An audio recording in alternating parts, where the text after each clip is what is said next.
Hey guys, it's your favorite Unc here. Go ahead and click that subscribe button below so you don't miss a single episode of Nightcap. That button right here. Come for the sports, stay for the stories. Jerry Rice did not have to think too hard when asked which defensive back presented him the toughest matchup during his Hall of Fame career. That's easy. Deion Sanders, Rice said, the battles went back to the day even when he was in Atlanta, also in Dallas, and it was mano a mano, and I was primed and I prepared myself for that. All the reps during the week, I wanted to take all those reps. I wanted to be able to have a game plan going in that if we're going to face the best, you better have a game plan, and I wanted to initiate. I was not going to wait for him to bring it to me, so I was going to attack him right from the start. You know, my route running with double moves, even if we were running a play, I was sprinting 60 yards down the field. Another speedy DB came after Prime, and that was also a fast guy. That was Darryl Green. He was real fast. You have to have a game plan when you have to come up to the line. You got to get off against their base on the snap of the ball, and you have to have the greatest coach ever, Bill Walsh, to tell me you have to win at the line of scrimmage, and that's what I was able to do. Yeah, most definitely. I like that. Listen, we equate greatness and success, feeling that if you can run in a straight line really fast, it equates to you being a great player. But that's not what it does. The fact that Prime was able to put it all together. He was able to put it all together, and Jerry Rice knew exactly what he had to do to counter that. So if you are fast, what I have to do is make you uncomfortable as fast as possible, not playing around at the line of scrimmage, picking a side and get going and putting the pressure on you, putting the onus on you to make a decision on what you want to do. Right. And Jerry was great at that. Obviously, Jerry, one of the greatest route runners of all time. And Jerry Rice's route running belongs in the Louvre. In the Louvre Museum out there. Louvre. How you say it? The Louvre. In the Louvre. Oh, the Louvre? Yes. Okay. You cultured. You real cultured. Okay. But yes, his route running was phenomenal back then. Very detailed, very precise. His depth, the way he set people up, it was beautiful. It was beautiful. So I understand exactly what you're talking about. And I've watched those clips with him. I watched Jerry Rice's one-on-ones. I've watched all the clips with him and Deion going at it, and the battles were phenomenal. Sometimes Jerry got him, sometimes he got Jerry, which is what made it so great to watch, man. But man, he was an artist. Without winning at the line of scrimmage, I mean, you're done as a wide receiver. Yeah. You got to win at the line of scrimmage. And that's go ahead. Ocho, the quarterback ain't got 15 seconds to throw the ball. No, he doesn't. He doesn't. And the you funny get thing the about quarterback it, hit the back of his head. I think one of the things that a lot of people, a lot of receivers make mistakes, and some of the coaches that have them, especially during the offseason, you need to understand your personnel. You need to understand your DNA. You need to understand your makeup and your skill set. If you ain't got that sauce in you, you don't need to be doing that sauce type shit. Yeah. You need to understand what you're good at. Find your niche and get from point A to point B fast as possible. Everybody can't be Devontae Adams at the line. Everybody can't be goddamn Keenan Allen, and one. And you find what you do good and figure out how to get from point A to point B within the timing of the offense so you can be efficient every goddamn time.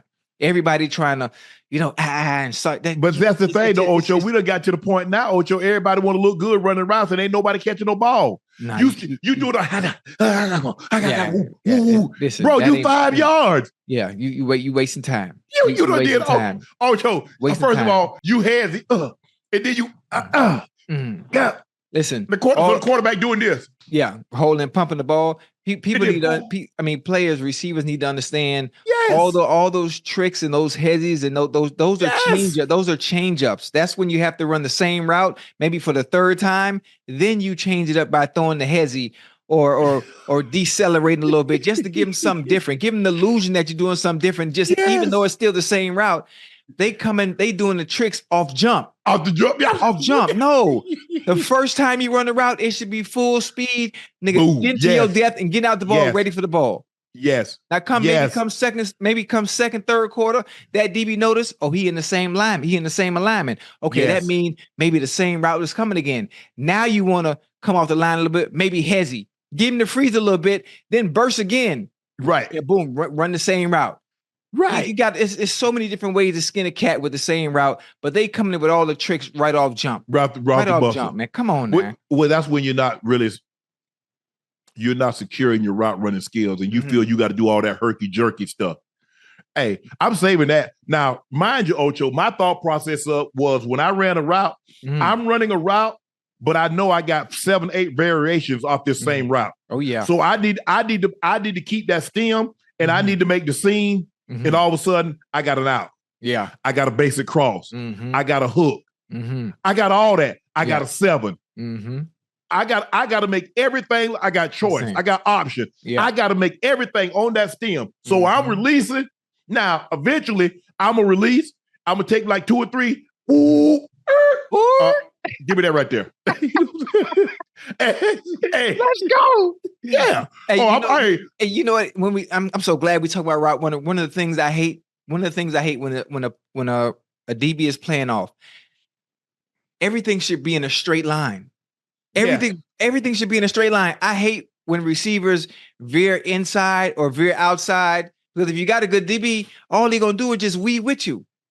He gonna weave whichever way you're going. And if you weave it, if you leaning inside coming off the ball, all he doing is weaving right there, making sure he maintains his leverage and he's always in position to break on the ball. Just run straight. Run straight and step on his fucking toes. Yep. Take the tricks out the game. All this, wiggling and all, man. Forget all that, man. Especially when you get to the next level, you're gonna get exposed. Yeah. And I think the thing is, Ocho, you need to be working on that stuff in practice. Because a lot of times I would work on stuff in practice, and Dedrick George, Tony Veland, Ronnie Bradford, I was like, hey, bro, so what'd you say that day? Like, Sharpe, I could tell you getting ready to break because you got on your toes. Yeah. Okay, fine. I hit him like, damn, bro, I ain't never seen that route before. So I'm constantly give me feedback. Give me feedback. Because, Ocho, I know this. Here are guys that see me in OTA. They saw me in training camp. They see me every day at practice. If they have a difficult time covering me, you got no chance watching me on tape. On tape, right? Yeah. You got no chance. And so I'm thinking all the time. I'm keeping that stem. Now I know I got to out route this time, but you're not going to be able to tell when I run that seam because it's going to look the same. That's something that I had that I learned from the veteran DBs that were there at the time when I was in Cincinnati. Remember Jeff Burris? Yeah. Yeah, Jeff Burris, Torrey James, Delta O'Neal. You remember? I know you remember Delta O'Neal. He was with me in Denver. He was? Yeah. Yeah. So I had a problem. When I come out the huddle, I always grab my glove, and when the ball's coming to me, I restrap my thing right before the snap of the ball, and I do like this. Tighten them my up. gloves. What you think Jeff Burris said? Hey, young fella, every time you get ready to get that ball, you know what you do, right? I say, you for real? How you notice that? Because I'm paying attention every time you come to the line, and I know it's a pass play because you get to line, and when it's not a pass play, you don't do nothing. They look at everything. I'm like, well, God damn, boy, how the hell you notice that? Ocho, I used to do a thing like when I was catching the pass, I was like, hey, we got a flyer over here. He's sitting light. I'm going out for a pass. Oh, he heavy. He blocking. It's a run play. When you set, you talk about a little closer to the tackle. No. I ain't put my hand all the way down on the dirt because I need to be able to get up out of there. Okay. I see what you mean. So when I'm heavy, it's a run play. Sharpe heavy. That's a good one. So now, hey, you got to switch it up. You know who else? Aaron Glenn. Aaron Glenn is defensive coordinator with Detroit right now, right? Yep. Aaron Glenn caught me when I was a youngster. I think he might have been with the Jets. I think he was either with the Jets or maybe the Texans. I can't remember. And he knew when it was a pass play. He told me in the third quarter, I know the ball coming to you every time when you come out the huddle. You come out too excited and you smiling. You got a mouthful of gold smiling. And when it's a run play, you walk out the huddle. So when it was a pass play, I would come out all excited. I ain't had no clue. I don't think someone like that is paying attention. Watching everything. He's watching everything, and he was right. Every time it's a pass play, I come out the huddle, excited, get to the line, same shit. Yeah. Do like this and tighten my gloves because the ball, even I'm just saying it's the pass play of the ball, whether the ball was coming or not. And he keyed that, and he's not even playing on my team. He just seen me and noticed that throughout the game. Yeah. You get the TV copy. We would get the TV copy because you could hear them saying, Reno, we played the Chargers. Every time they go to Reno or Vegas, they check the cover 2. no matter what the formation, they would Right. check the cover too. I said, Coach, I told Mike, I said, Mike, every time we come out in this empty set, they check it, they go into cover 2. He's like, are you sure? I said, every time. He's saying Vegas, so he said Reno. 13 for $153 and 3 tubs. Oh.